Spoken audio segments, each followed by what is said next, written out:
जी सब तो पहले असी अपने जिमीदार भरावां नूं अपनी तरफों सलाम पेश करने हैं। उम्मीद है तमाम जिमीदार भरा साडे खैरियत दे नाल होणगे। जी भाईजान, अज असी अपने भरावां दे नाल चंद गल्लां शेयर करांगे, जिवें कि अजकल फसलों दे विच जिवें वाली जमीन जो कमाद बाद निकलिया तो घोड़ा मक्खी लग चुकी है। अगर तुसीं साडे चैनल ते नवे हो तो सब तो पहले साडे चैनल नूं सबसक्राइब करो, बैल आइकॉन दे बटन नूं दबाओ ताकि साडी हर आने वाली वीडियो साडे भरावां तक पहुंच सके।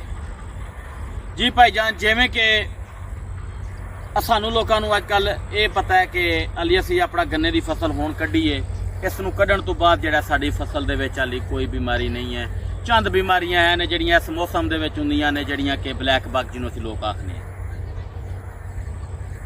इस तू हट के भी साडी फसल दे विच बीमारियां आईयां होईयां ने, लेकिन असीं ये वे कि उन्हां नूं हाली गौर नाल चैक नहीं कर रहे। लेकिन ये वे कि सब तो खतरनाक बीमारी साडी ओह वे जिन्हों कि असीं अपने लफ्ज़ां दे विच घोड़ा मक्खी आखने हैं। हुण तुहानूं इह वेखिया जे किन्नी घोड़ा मक्खी बैठी है, ए चैक करो, ए चैक करो, ए चैक करो, किन्ने बूटियां दे विच घोड़ा मक्खी उड़ रही है। ए चैक करते जाओ, ए चैक करो, ठीक है। यह घोड़ा मक्खी लगी हुई है, इसका नुकसान है। इस नूं असीं लोग कवर करने वास्ते यही कहने कि चाहे यार हाली साडा कोई नहीं सिस्टम चल रहा है, असीं इस नूं बाद च आस्ता आस्ता कवर कर लेने। हाली गन्ना छोटा है, गन्ने छोटे होने की वजह तो असीं इस नूं इग्नोर करने कि चलो यार थोड़ा जिहा वड्डा हो ले फिर करने हैं। लेकिन इसका नुकसान है, इसके तो साडे नाल जर्मीनेशन के उत्ते फर्क है, साडी ग्रोथ के उत्ते फर्क है, ठीक है। सानू नुकसान कर दी है। सानू जिमीदारां नूं आ जाके बचदी सानू यही चीज़ है कि साडे गन्ने की जर्मीनेशन अच्छी होवे, साडा गन्ना ग्रोथ करे, साडे गन्ने की एवरेज अच्छी आवे, असीं जिमीदार अपना तां खुशहाल हो सकने जिमीदार भरा।